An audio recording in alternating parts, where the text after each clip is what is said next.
The Health Fix podcast teaches you how to take charge of your health naturally by giving you the information you need to elevate your health. Hello there, health junkies. Welcome to another episode of The Health Fix. I'm your host, Dr. Janine Krause. In this episode, it is just me. I'm not interviewing anyone. That hasn't happened in a long time.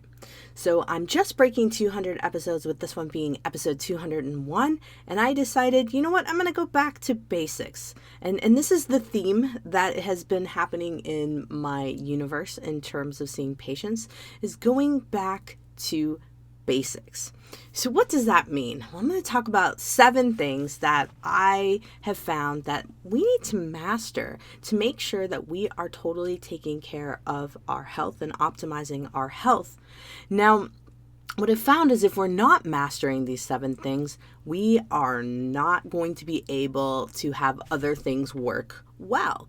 So I am a fan of a little bit of biohacking. I love to optimize recovery from workouts. I love to help folks, just feel their best. And sometimes if we ignore the basics, we don't get the results we want.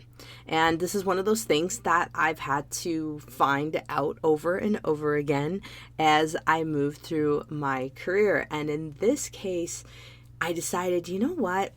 I think I should share this with folks because I've been in practice a little over 13 years and I've, seen a lot of patients, thousands of patients. And at this point, I'm going, there's a common theme here as to why we don't get results and why, for example, someone can take a boatload of supplements and still not get the results we're looking for. And it's because we're looking at things way down the road. We got to master the basics so that we can optimize our health and do little tweaks here and there. So let's jump into this episode of The Health Fix. All right, so number 1, what do I assume or think as the most important thing? Sleep. Number 1 should always be sleep. You want to look at your sleep. You want to really track it. Now, we're lucky enough at this day and age. We have things like the Fitbit, and we have things like Apple Watches and Oura Rings, which is my favorite way to track sleep. And it helps you to see, okay, what is going on with your sleep? What is happening? It also tells you about your readiness score for the day, meaning we have ways to look at our heart rate to tell us how recovered we are from the day before. Now you might be thinking, well, this is stuff for athletes. No, this is for everybody because there's way too many people out there running marathons day in, day out in their regular life.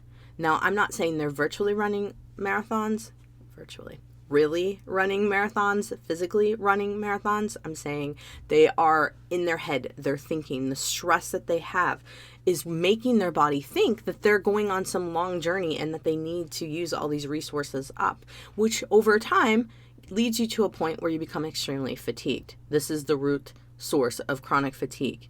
So anyway, point being here, we got to get you dialed in on your sleep. So if you don't know how well you're sleeping, or if you know that you're waking up pretty frequently, you know that maybe like clockwork, you're waking up at 3 a.m., you got to work on figuring that out. What is going on?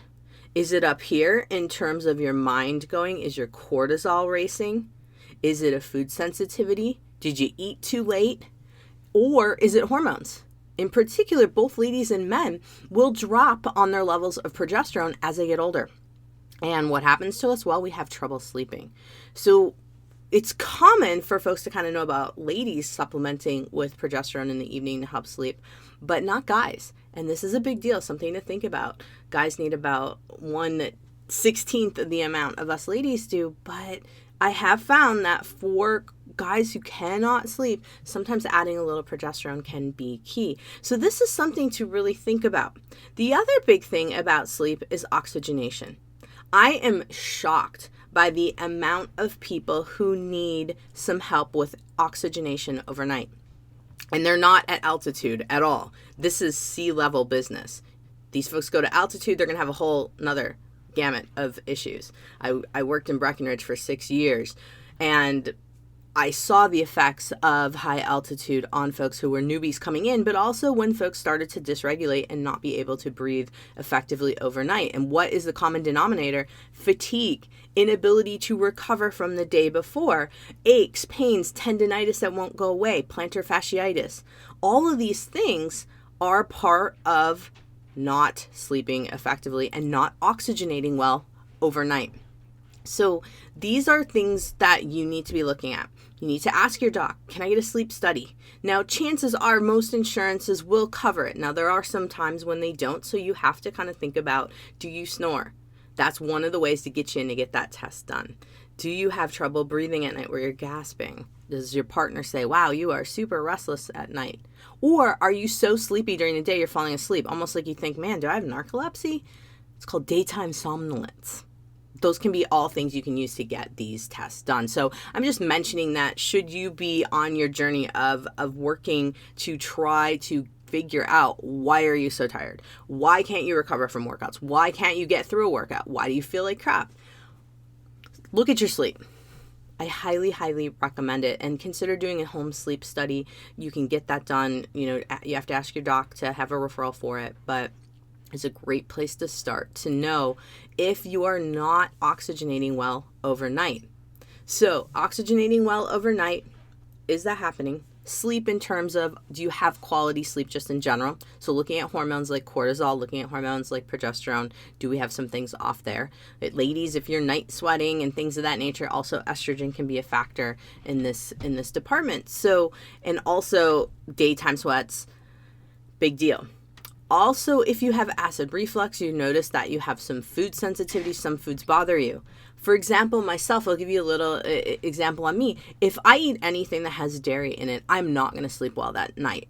And I'm going to have like my heart racing and things of that nature overnight. And it's because of my body's reaction to that particular food. It just creates a huge histamine reaction. So these are things that are valid to think about. I am lactose intolerant, so that's why that happens. Maybe if you know that you're lactose intolerant, you might want to consider that. But you can also get these tests done that are great ways to know what is going on in the sleep department, what is going on with food sensitivities. US Biotech's a company to check out food sensitivities, as is a company called Alcat. You can also ask your conventional doc to look at IgE, which are immediate food sensitivities, and see if anything comes up there. That can be run through regular insurance. So these are things to think about on those levels, because those things could also be affecting your sleep. So number one, assess your sleep. Figure that out. You dial the sleep in, a lot of things will change for you. It's related to weight gain. It's related to chronic fatigue, chronic pain, not recovering from injuries. A lot of roots of illness comes from not sleeping. So dial that in. Next one on my list here, hydration, water. I find that so many people underestimate the amount of water that they drink during a day. If you drink coffee, you need to replace the amount of liquid that you drank when you drank that coffee, because the coffee is not hydrating you, it's dehydrating to you. And it's really important to take this to heart, because I know a lot of people might have heard that before, but it's huge concept here. So with your coffee, make sure you're replacing that, but also getting a bottle that has the time of day. I've seen these really cool ones where it's the time of day and you just literally have consumed this amount of water by 2 p.m., this amount of water by 3 p.m. Awesome there. Or there's the Hydrate Spark waters that actually have or water bottles that have a sensor in them that like beams to your phone and tells your phone how much water you've had in that day, and it like tells you to hurry up and drink. I've tried that one myself. It was awesome. A patient gave it to me and it was impressive, and I have it to this day and I still do use it. I typically use it on the weekends because that's when I tend to not get enough water in. Weekdays I'm doing okay.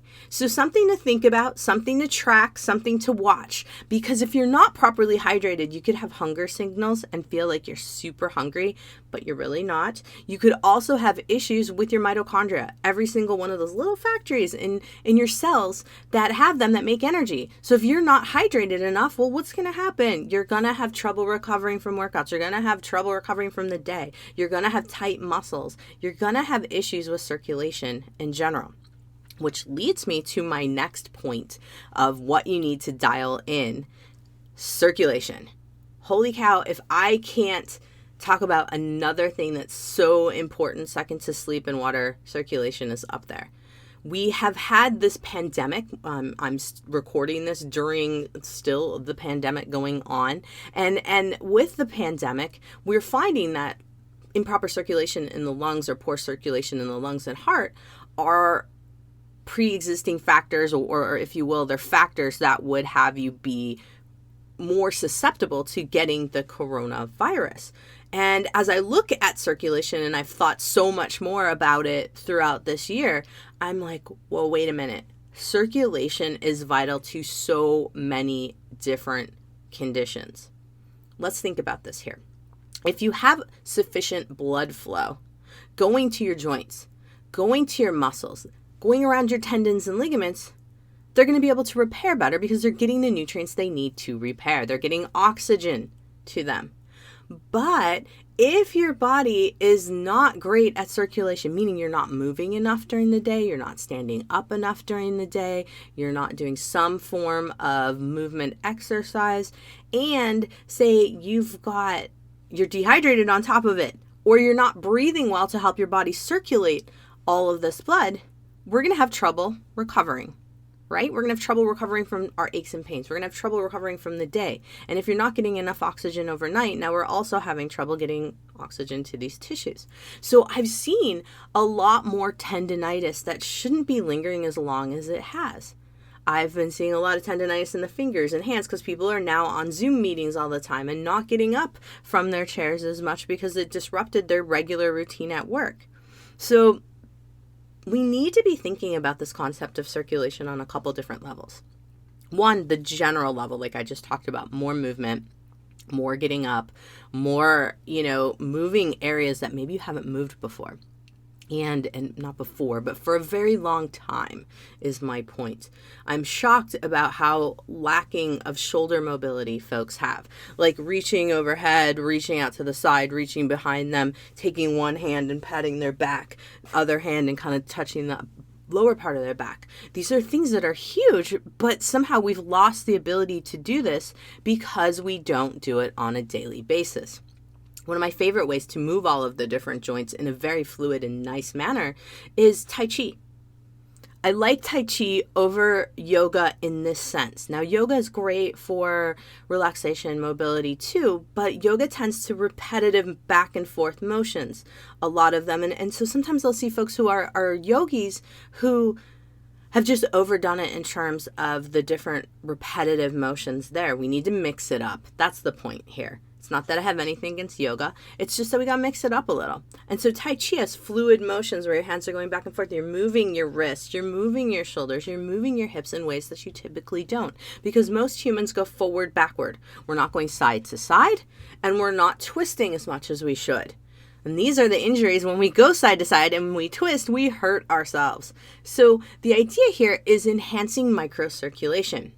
One of my podcasts earlier this year, I had interviewed a doc who was all about spinal mobility and spinal hygiene. And I love that concept because literally he was having you do all the spine motions like bend forward, bend back, bend to the side, bend to the other side, and turn to help initiate spine movement and get fluid in the spine every single day. So what am I talking about here with microcirculation? I'm talking about move every single joint every day. Meaning, instead of just the jaw all the time, really, my jaw is very moved, but moving your fingers in a way that you maybe wouldn't normally move them, moving your wrists around here. So just giving your joints a grease from the top down, even the head, forward, back, side, right, left. Even during the day while you're on your computer, because a lot of us are doing this kind of thing, typing away, or we're looking at Zoom meetings. Move your head around. Get that moving. That is your microcirculation.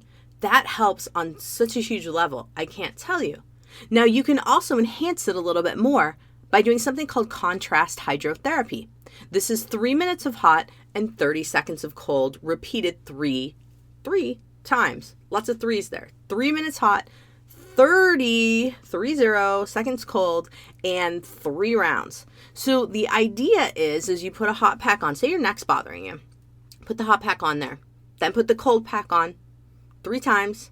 And then a little bit of lymphatic drainage, move it down towards the heart, or if say it's your wrist, move it down towards the heart afterwards. That is enhancing your microcirculation in that area. And what it's doing is kind of stimulating your body to be like, hey, let's bring some blood here. So it's bringing nutrients, it's bringing, yes, pro-inflammatory nutrients, because we need some of those to help heal something if we do have a true injury there or a tendonitis or something of that nature.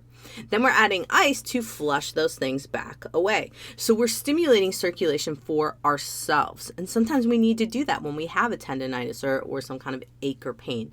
And I love doing this because it's a great way to help stimulate microcirculation in the body, because a lot of our bodies are in stress mode. They don't tend to put blood where it needs to be. We have to remind the body, which is another reason why acupuncture is amazing. It helps enhance microcirculation. So does massage. Self-massage can do this as well. Chiropractic is enhancing microcirculation in the vertebrae, all the joints that the chiropractors adjust. So thinking about your body in terms of where is your microcirculation sucking? Where do you need some help in that department? Where do you hurt? Start there and then consider some of the contrast hydrotherapy. Go find an acupuncturist, get some massage. Or working on self-myofascial release. I have a ton of videos on YouTube where I am doing different releases. And I also, if you're in the Tacoma area, can help you out in that department personally, but I also am great at helping folks one-on-one. So if you are interested, just send me a message and let's talk about how I can help you to get that microcirculation going for you. But this is something that I'm finding so huge. Now, with circulation, we also have to think about the overall big picture of circulation. I talked about exercise, I talked about movement. But another big thing that I think a lot of us really need to dial in as we're getting older, but also so that we can help ourselves as we age and we can help ourselves on a day-to-day basis in optimizing our health, is working on breath work. Breath work is huge. I used to think it was kind of hokey. I was like, I'm not going to do that because it just takes so much time. And I don't know, I'm really just terrible at breathing. But guess what? I found out that even myself, I needed to dial it in a little bit more. And it helped me incredibly. And it's helped a lot of my folks incredibly in my office and online clients too. And really what we're looking at is posture, rolling those shoulders back, kind of putting those shoulder blades down and squeezing them like together and down so that we are not doing this hunched over business. I do it all the time. I'm kind of like wired to do this, so I've got to always remind myself. But working on breathing in really good deep breaths and exhaling effectively too. I like to do 5 count inhales, 2 count holds, and 7 count exhales when I'm working on breath work. But you can do 4 in, 4 out, play with it. See what works for you. I also have worked on certain breathwork techniques where I'm taking a big inhale and a short exhale repetitively. That kind of is interesting too. So nevertheless, consider working on your breath. Consider working anytime that you're feeling stressed, your shoulders are starting to come up and you're wearing them as your earrings, and you're just like life just isn't going right for you, breathing. Really working on it. Want to add to it? Go outside, take your shoes off, put your feet in some sand, dirt, beach, so water, anything to help ground you, connect you with the earth. Now that might sound super woo-woo weird, but the earth has ions that are grounding for us because we're made up of a bunch of different positive and negative charges, and we want to just ground ourselves. So this is one of the things to think about in terms of us being electrical beings. It ties into our circulation, but it also ties into breath work, and it ties into signaling for your nervous system. So the other component of breathing and dialing your breathing in is it helps you to get out of fight or flight mode and puts you into rest, digest, and parasympathetic mode, just to help you chill out a little bit more. Because if your body doesn't think that it's running a marathon, running away from some imaginary bear or tiger, then it's going to be able to relax a little better. You're going to digest better. You're going to circulate blood flow better. You're going to have a better optimized body, because when your body is in fight or flight mode, it thinks that it just needs to keep your organs going. It's like, we got to do just the basics. And the longer you've been stressed, the more trauma you've had, whether it's childhood, whether it's abusive relationships, whatever it may be, maybe an accident, all of those things are stressors on the body that over time will cause the body to slow down its metabolic processes if you're not working on balancing your stress out. So then what happens in that case is your body goes on freeze mode. And I had a great interview this past year with a gal named Veronique Mead. If you have not heard that podcast, you want to go back. It's talking about chronic trauma and how it manifests in the body. And this is a huge concept that I've dove into a ton. I've been diving like crazy into it this year because I wanted to know why certain patients, we would try everything and nothing was working. Well, number one, a lot of these basics I'm giving you right now were not dialed in. Number two, we had to get to that trauma and go, okay, how are we going to work on getting this out of the body? How are we going to do it? We have to calm the nervous system down. We've got to give the nervous system signals that there's nothing chasing it. And this is one way. The other way is working on really challenging your heart rate, challenging your heart to work better, but giving it direction in terms of conditioning, cardiovascular conditioning. Now, you might be thinking, well, why would I want to raise my heart rate and speed it up if I'm trying to rest and chill? It's the concept of good exercise stress. And that leads me into our next concept here. We want to work on really getting the heart pumping when it needs to be, not when it doesn't need to be. So showing your body or reteaching your body that with proper breath work and proper monitoring of your heart rate during exercise, you don't go to a red line right away. You're actually easing yourself up and back down so that you help teach your heart that and your cardiovascular system that you can control it. You're in control. And that there's no bear chasing you. Because you can breathe your heart rate back down. So it ties back into breathing here. And it's working on sending those proper signals back to your nervous system, your autonomic nervous system. And so what am I getting at here? Regulating your fight or flight response and your parasympathetic, your rest, your digest, and your chill response. If you can get those two dialed in, you're going to be golden for life here. Now, a lot of people might be like, oh yeah, okay, that's been like my struggle and it's hard and it's not going to happen. It can happen. You just have to practice and work at it. Like with anything, it's practice. It's working on things. There's no magic pill. If I had a magic pill, I would weigh my ideal weight. I wouldn't be a little overweight. If there was a magic pill, I would have a magic pill for every single person out there to put them in chill mode all the time as if they were on a beach in Fiji. I don't have that. No one does. So you have to do a little work on yourself. These external factors that you're looking for to try to help you, they don't exist. You do have to work on yourself. And this is one of the biggest concepts that I have had to really embrace and accept in my last 13 years of practice, that there isn't anything that I'm searching out there for the magic formula that's going to fix something for someone. It happens to be that we've got to work together, teamwork, and there's a lot of internal work that has to happen to help get optimal health. Now, you might be listening to this and you're like half tempted to shut it off because you're like, oh, I don't want to hear that. I don't want to do the work. Well, I have to tell you, it gets results and baby steps. Like with anything, if you have a career right now, chances are you didn't just jump right into it when you turned 5 years old. You had to study. You had to work to get to where you are. Same thing goes with your health. You have to work at it. It's just a labor of love. So, working on optimizing your nervous system, which is my fourth point here in terms of things that we need to be dialing in to help ourselves. Now, yes, there are ways to use adaptogenic herbs. Those can definitely help you along the way to balance that nervous system out.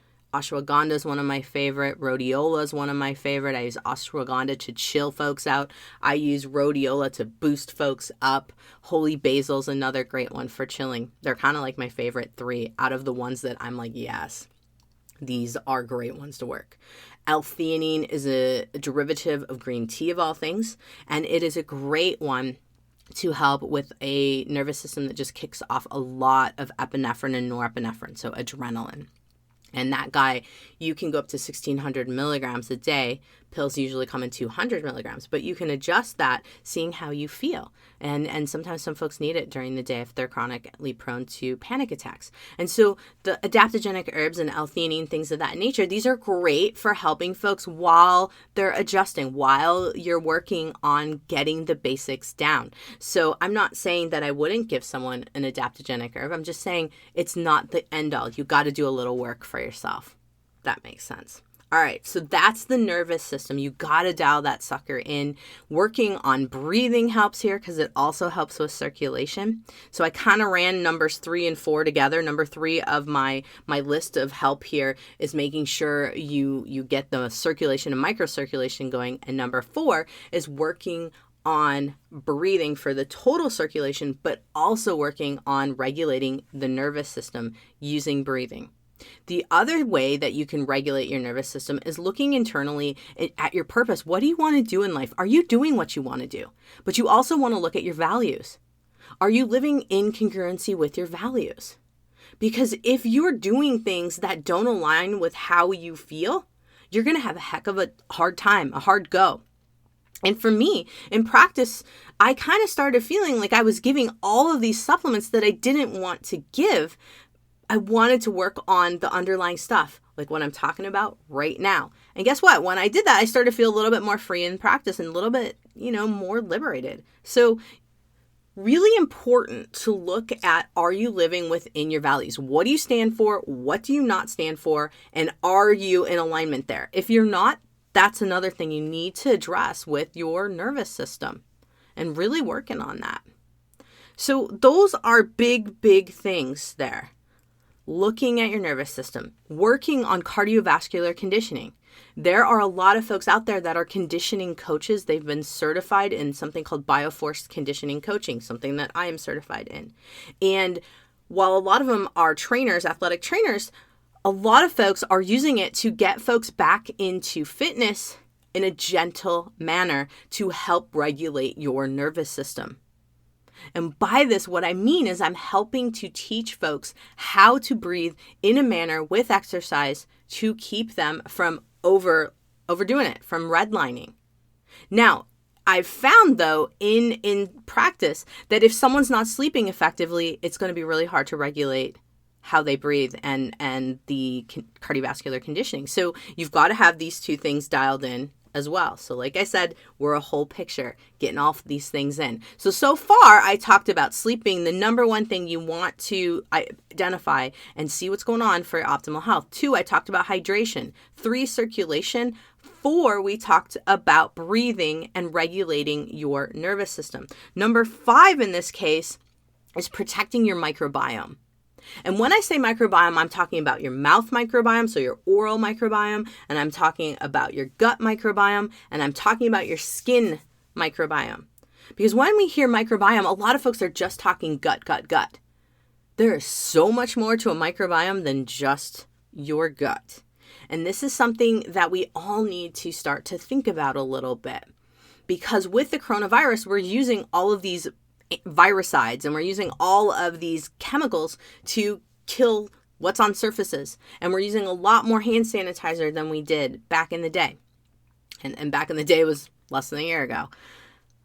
When you use so much of that stuff, you're killing off what's naturally on your hands.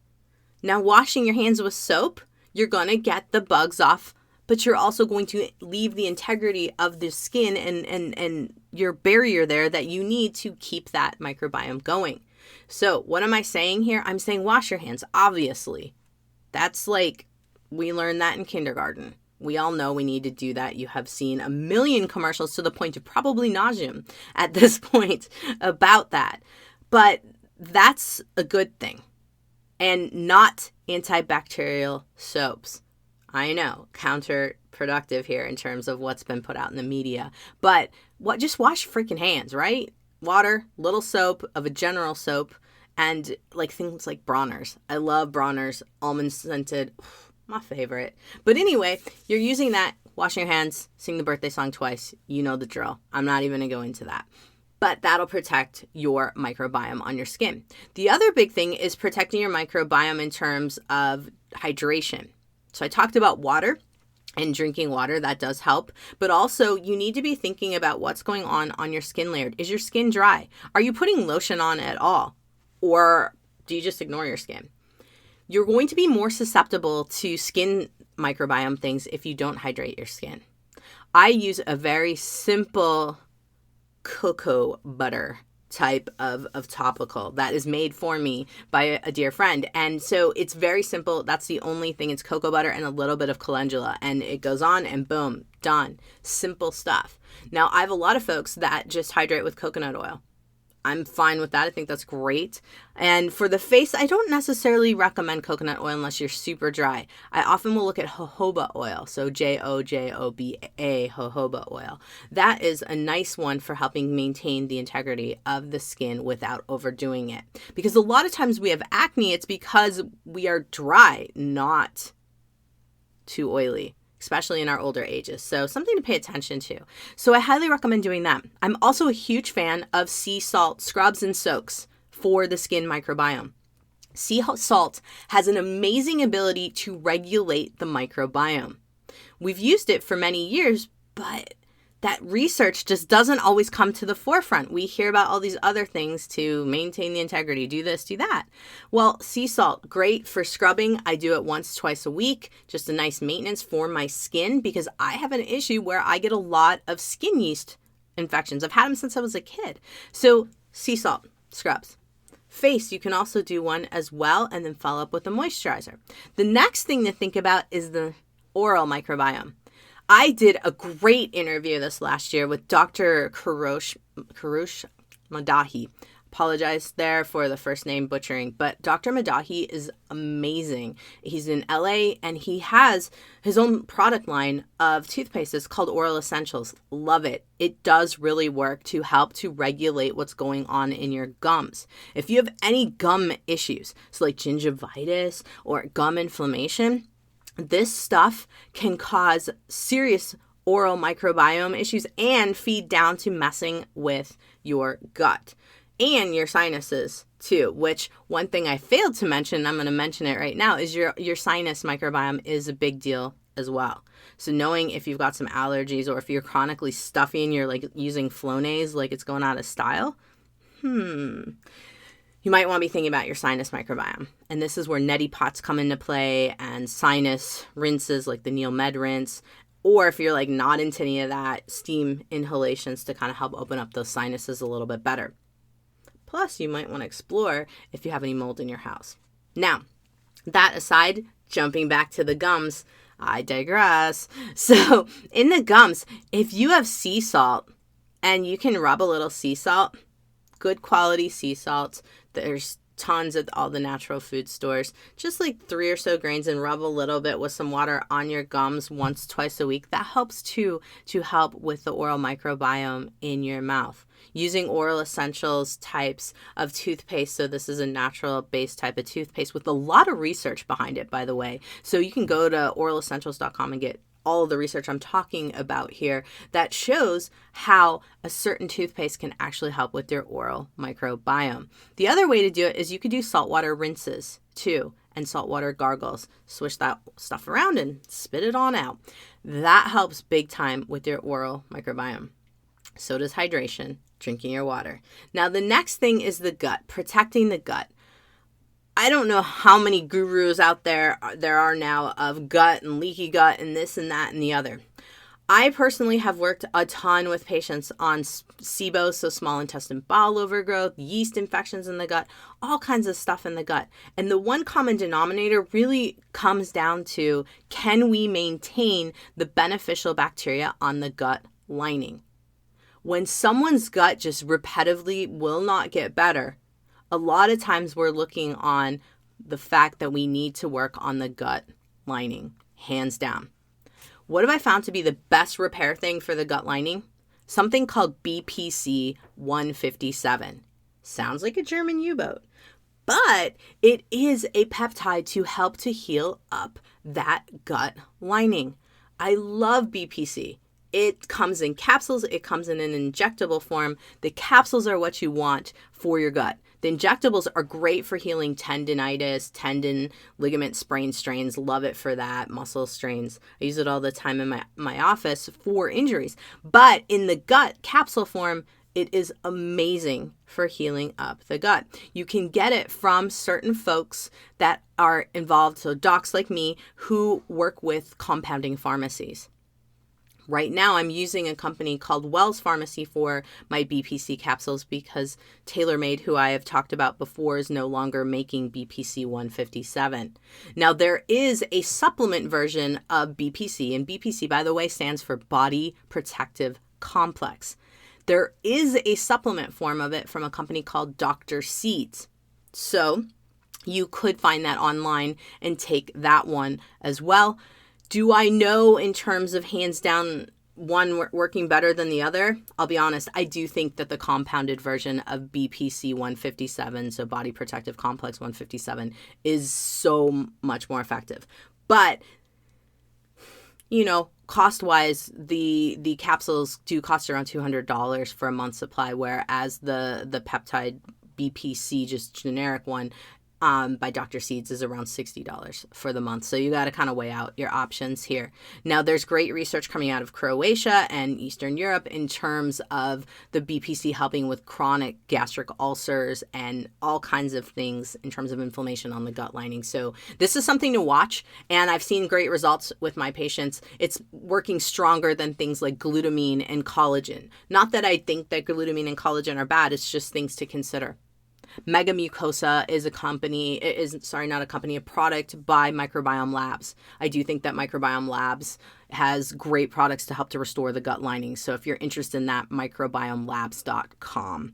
By the way, I will have all of these details in my show notes at drjkrausend.com because I know I'm throwing out a ton of information on this one. It's pretty much all my secrets, the vault. I've given you everything today, and I'm giving you almost everything. I've got a couple more things at this point. But other ways to protect your gut microbiome is really to work on, like I said, strong gut lining. Find out if you have food sensitivities. Do either an elimination diet or consider testing like US Biotech. The other thing is, we all know eating closest to nature, things that are not processed, is going to get you a long way versus eating junk food. That's just the way it is, right? Dairy, gluten, those things are inflammatory. Grains can be inflammatory, so can legumes, beans. How do you get around that? Sprout your grains, pressure cook them. Same thing with the legumes. Buy them sprouted or pressure cook them. We have the beauty that we can buy them already sprouted, so much easier. So those things would make those foods more pre-digestible and easier to digest in the long run. Other things that are hard on your microbiome: fried chips. Doesn't matter if they're organic, natural, gluten-free, they still can damage your gut lining because of the oils. Refined oils that have been heated up very heavily can have a really serious impact on your gut. So if you haven't found a potato chip tree yet, which if you do, let me know, because that is one of my biggest weaknesses. I love potato chips, and tortilla chips too. So if you find a tortilla chip tree or a potato chip tree, please let me know. And then I might start eating them a little bit more freely. But at this point, unfortunately, the oils in those do wreck your gut, mess with your gut microbiome, and you just want to try to work on as much as possible. I'm not saying be perfect. I'm not perfect. I'm just saying more often than not, eat the stuff that's closest to nature. Veggies are huge. Getting in 6 to 8 cups of veggies a day can be a game changer. Now, it sounds like a ton, I know, but ease yourself into it. Make some massive stir fries. Give yourself some good salads and break it up through the day. Salads for breakfast. I know a lot of people are not down with it. I love me a good breakfast salad. And so with your meals, try to give yourself at least 2 cups of veggies per meal. Try it out. See how it goes. So what does this lead me into? Portion control, watching what's going into a meal. Don't overload your gut. The more you overload your gut to the point that you're so full you feel uncomfortable, and you know what I'm talking about, we've all done it, that's hard on your microbiome. Because your bugs have to figure out what are they going to do with all that food that just came in one big hit. Take it easy on your gut. I know a lot of people will be like, well, I get in my 6 cups of veggies at night with my big colossal salad. It's hard on the gut to do it that way. That's why I said break it up. Break up your foods, watch your portions, take it easy on your gut. Be nice to your gut. Sit down and experience food versus standing there at the kitchen counter right by the sink just mowing your meal. I'm guilty of this, totally calling myself out.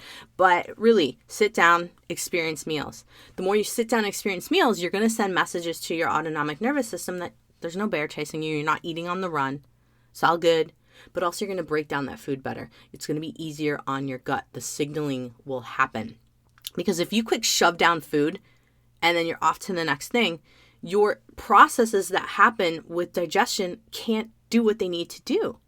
So of course it's going to jack with your microbiome because you're not going to be sending food through in a proper manner with the proper signaling molecules that tell it to break down. It's a mess. So eat less. Eat your veggies and enjoy your food. Make it an event. Slow down. Meal prep so that you can do this, because I know a lot of people right now are like, I don't have time for that. I don't have time to slow down. Yes, you do. You do. You do for your health and for your gut. It's vital.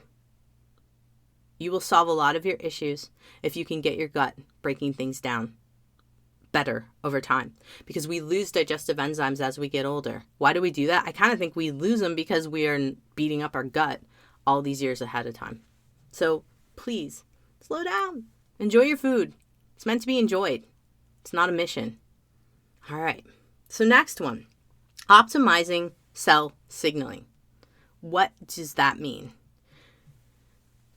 The reason I put this in number 6 of optimizing, because we do need to have our cells respond to signals like hormones, things of that nature.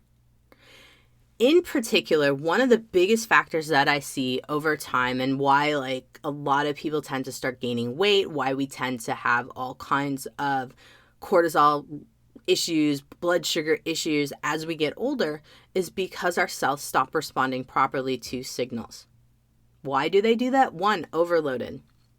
Meaning, eat too much, eat too frequently, and not enough time in between last meal and first meal of the day for your little mitochondria and all of those cells to catch up. This is the concept of intermittent fasting. Intermittent fasting works because it's basically getting you to slow down the process so that your body can eat its nutrients. It can take in those nutrients and it can utilize them more effectively versus being overloaded and it's got to store stuff. So I want you to be thinking about this. Now, I'm not saying going on 21-hour fasts. I'm not saying going on even, 18. Somewhere between 12 and 16 hours between dinner and breakfast, I've found to give folks a really great result, but also just a great routine. Energy improves. Why? Because now we don't have that backup of all of those molecules trying to get in your cells and signal things to happen. Every single one of our cells use carbs, proteins, and fats for energy. But if we're overloading them and those cells can't get that information in, so can't get that food in to do things with it, we're going to be fatigued. We're going to be tired. We can't recover from workouts. It's the same thing. It's kind of all cascades down. So you want to be thinking about that timing. It is important. I at least do 12 to 14 hours every single day. And so, yes, it's called intermittent. I call it just straight up. That's what I do. I mean, that's how I eat. And it's made a huge difference in terms of energy. If I eat late because of something happening or a party or whatever, and then I get up the next morning, I'm going to delay my breakfast because I know that if I ate my normal time for breakfast and I ate dinner late, I'm going to feel like crap because my body can't catch up. So this is something to think about in terms of dinner to breakfast time. Game changer for a lot of folks, for energy, for weight loss. Because why are we gaining weight? Because our cells can't keep up with what we're putting in. And you might be thinking, well, I have to keep eating less and less. Timing. Start working on timing. You can retrain your body. to help to fire up that metabolism a little bit more. The other big thing with signaling is knowing what's wrong, right? We have to know where our hormones are at. So I'm talking estrogen, progesterone, testosterone, sex hormone binding globulin. These are all things you want to know where your levels are at. Because if you have no idea, you don't know how to optimize this stuff. I'm a huge fan of testing. You don't have the data, you don't know where you're going. You don't know what to monitor. You got to look at it. You can look at your hormones via blood. You can look at cortisol via saliva. So 4 times a day, you can spit in a tube, send that off. ZRT labs. You can also look at your hormones via dried urine, so the Dutch test. Dutch test is amazing. It gives a ton of info. It also talks about cortisol too in there. Or not talks about it, it tests cortisol in there. So you can do things like that. Look up the Dutch test. Look up ZRT labs. This is your cortisol testing, just strict cortisol testing. You want to know where you're at in that hormone response. The other big thing is you're wanting to know where your thyroid hormones are. Thyroid hormones are best tested via blood. You can look at TSH, so thyroid stimulating hormone. This is brain to thyroid. You can look at free T4. This is what comes out of the thyroid. And you want to look at free T3. This is what comes out of the thyroid and gets converted. Another biggie is something called reverse T3. Because a lot of us will be pushing out a ton of T4 and we're converting it to this inactive form of T3. So you're not metabolizing like you should. You're gaining weight, you're cold, your hair's falling out, all your skin's dry. You're super fatigued. Look at reverse T3, see if that's part of your thyroid issue. Thyroid uptake, T3 uptake can be useful in some cases. Docs can run all of these. Normally, in a conventional study of your thyroid, your doc's looking at just your TSH, so brain to thyroid signaling. Maybe if you're lucky, T4. That's coming out of your thyroid. Those 2 things can't tell you what's happening with that thyroid of yours. You need more info. Also, I do recommend screening antibodies to see if you are in the process of creating an autoimmune attack on your thyroid. This is Hashimoto's thyroiditis. I've heard multiple quotes. It's like 85 to 90% of hypothyroid conditions are related to Hashimoto's. I'm kind of the opinion, and this is just me, that most thyroid conditions are because we've stressed ourselves out and haven't taken care of ourselves. We can reverse thyroid conditions. I've seen it over and over again, but it has to be a newer diagnosis versus someone being on a thyroid med for years and years, and your doc keeps putting up that levothyroxine. That's hard to come back from that. But if you're on a low dose of something, you can bring it back. So these are things to be thinking about. Huge things to be thinking about over time. The last but not least of all of my recommendations, so this is my 7th recommendation, is getting your mind right. This one's probably the hardest one out of all of them, maybe second to breathing and working on the autonomic nervous system. You have to be taking care of your mental health. You need your mental health days. You need those days where you go out and have fun and you channel your inner kiddo and you go play. Most of us are stressed out because we forgot how to play. We forgot how to be ourselves. Some of us don't even remember who we are. We're not self-aware anymore. Really working on your self-awareness. What's your triggers? What sets you off emotionally? Knowing that kind of stuff can help you to work on being less sensitive to those triggers, which means you're not going to create an immune system response to certain triggers. You're not going to create an inflammatory response because of the autonomic nervous system. You really do want to dive in and make sure that you got your mind right. Like, you know who you are. You're living with your values, like I mentioned before. You know what you stand for, what you don't. Also, the other big thing is that you know that you are being your authentic true self. Because trying to censor yourself, I've done this for years, trying to censor myself and be something I wasn't. I am a data geek. I am geek out on the body. I try to be the cool chick. I was like, I'm not really worried about that. You know, I like to just ski and snowboard and play outside, which I do. I love it. But I am a geek at heart. And once I started to not censor myself so much in that department, things kind of opened up for me. I felt a lot better. I felt better in my skin. So really trying to look deep into yourself and seeing, what are you censoring? What are you hiding about yourself that needs to come out? What is going on in terms of values? And what's going on in terms of your self-care and self-love? Because I'm thinking if you're listening to this right now and you've listened all the way through of all 7 of my recommendations, you're looking for some help to try to figure out what is going on with your body. Why is your body revolting against you? Why can't you get X, Y, and Z under control? You want to be looking at your self-dialogue. Those negative thoughts, you got to try to reverse them because they're going to come no matter what. But you got to take that step to start going, I am in control of my health. I can do this. And I can change things. It takes practice.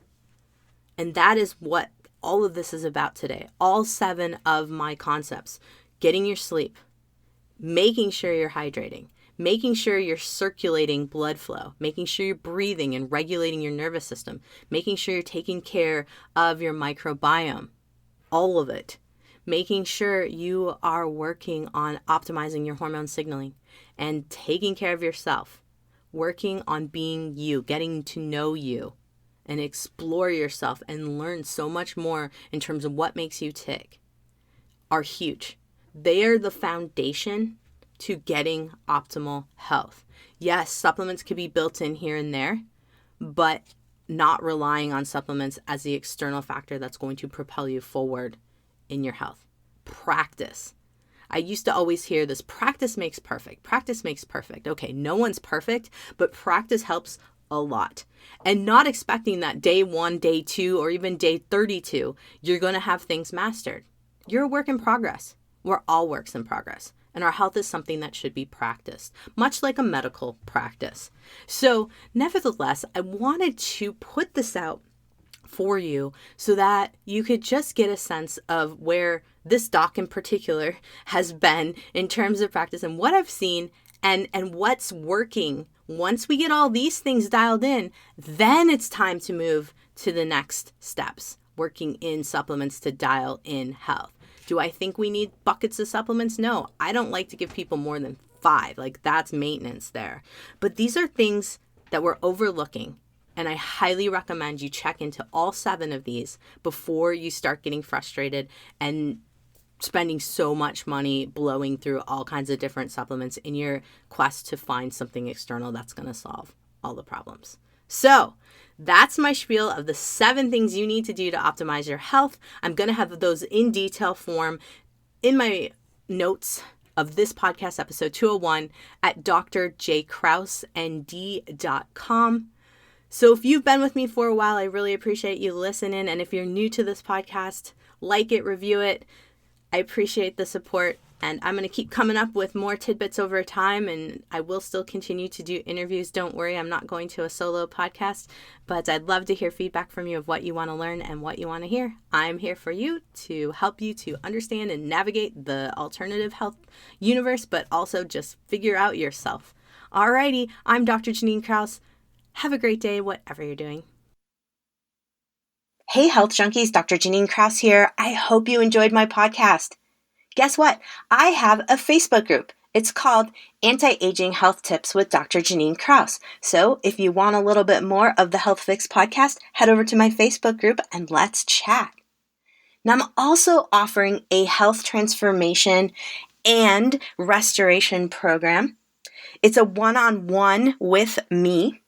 And it's for folks who are sick and tired of going to doc after doc and health coach after health coach and not seeing the results that they want and deserve. In my program, I'm working with folks with transformation. So this isn't just a light program. This is a big deal. I'm going to change how you think about your health and your life kind of program. And I'm super excited to offer it to folks. And if you are at all interested, we should talk. I'm offering 45 minutes free with me chatting to see if and how I can help you. And you can get all the details over at my website, drjkrausnd.com. All right. You've survived another episode of The Health Fix. I'm your host, Dr. Janine Kraus. Have a great day, whatever you're doing. Subscribe, rate, and share info.